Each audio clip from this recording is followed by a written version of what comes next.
Nuestro país en mucho ha perdido los hilos de la historia.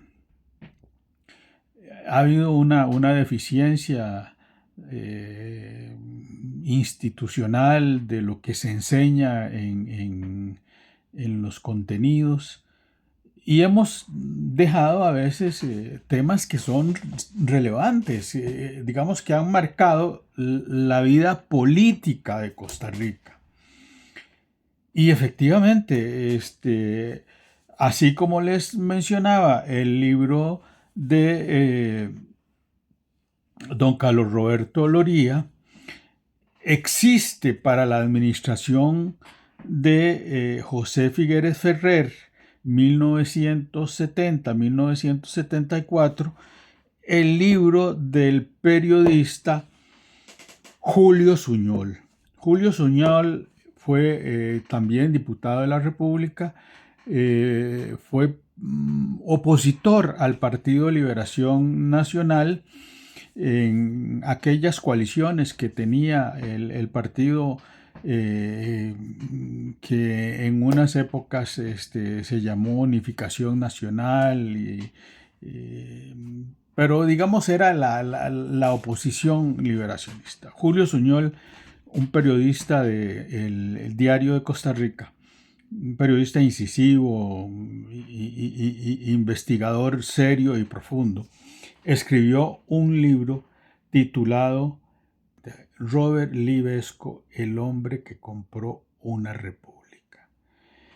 Y se refería entonces al caso de un inversionista que con otro colega suyo, también de origen norteamericano, llegan a Costa Rica en la administración de don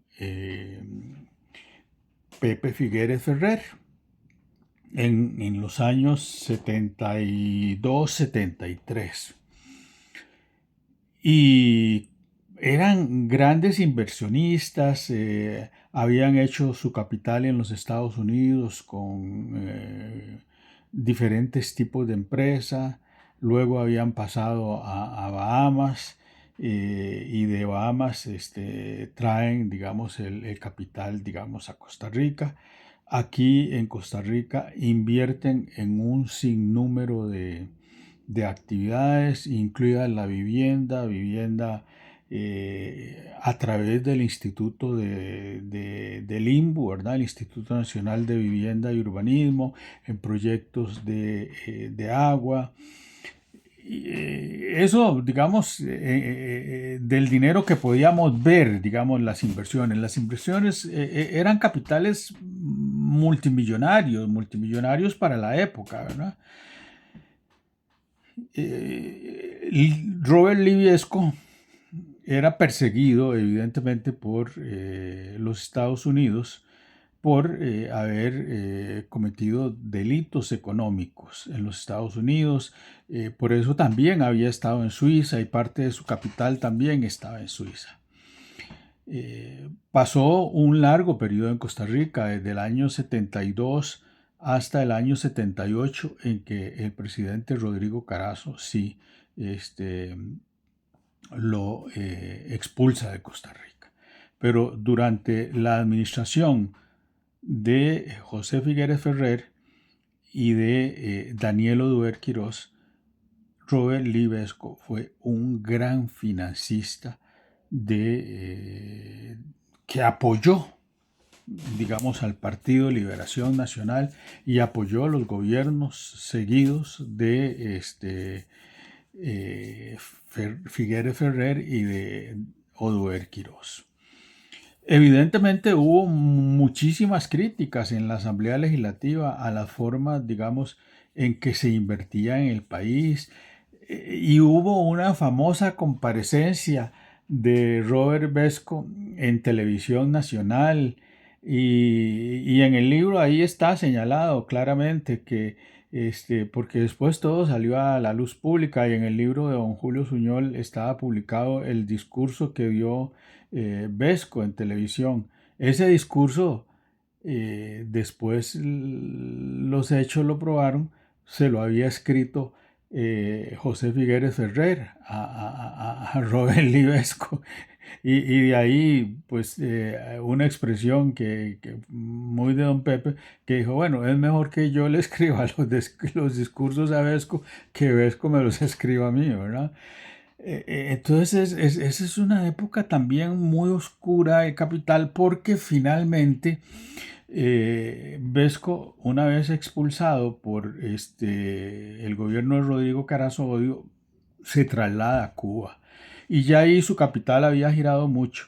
Y finalmente muere de 77 años, pero las últimas versiones que habían, bueno, había entrado en problemas con los cubanos, donde también había hecho fechorías con un sobrino, creo que de Fidel Castro, ¿verdad?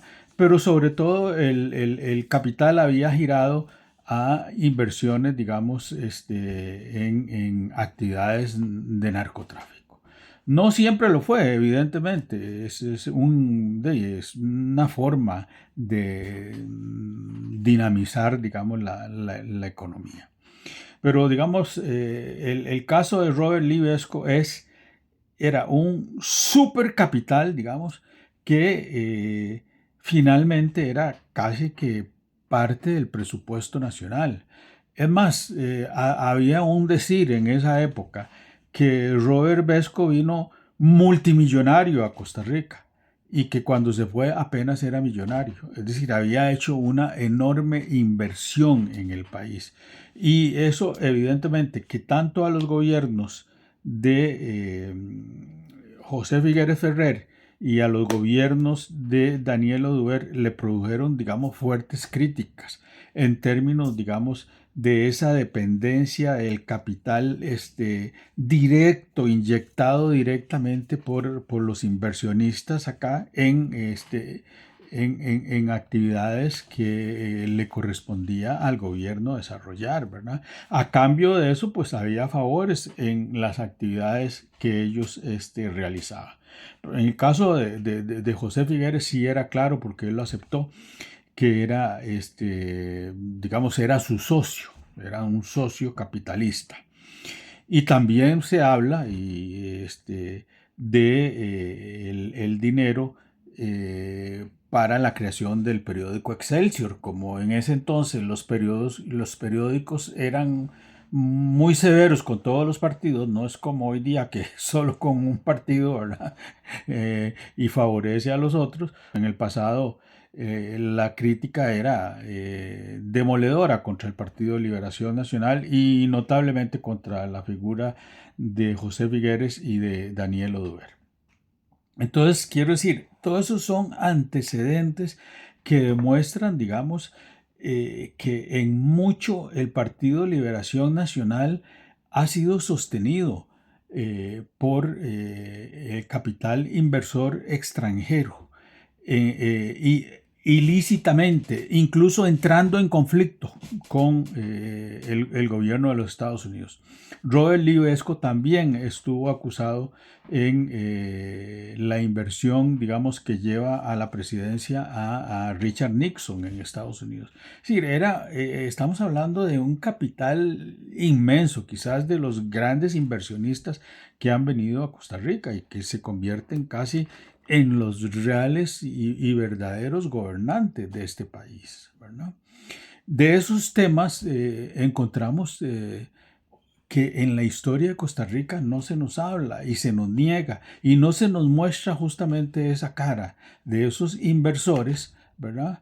Que han venido a apoderarse de los hilos políticos internos de este país. De manera tal que no olvidemos que también hay libros como el de Robert Livesco, El hombre que compró una república.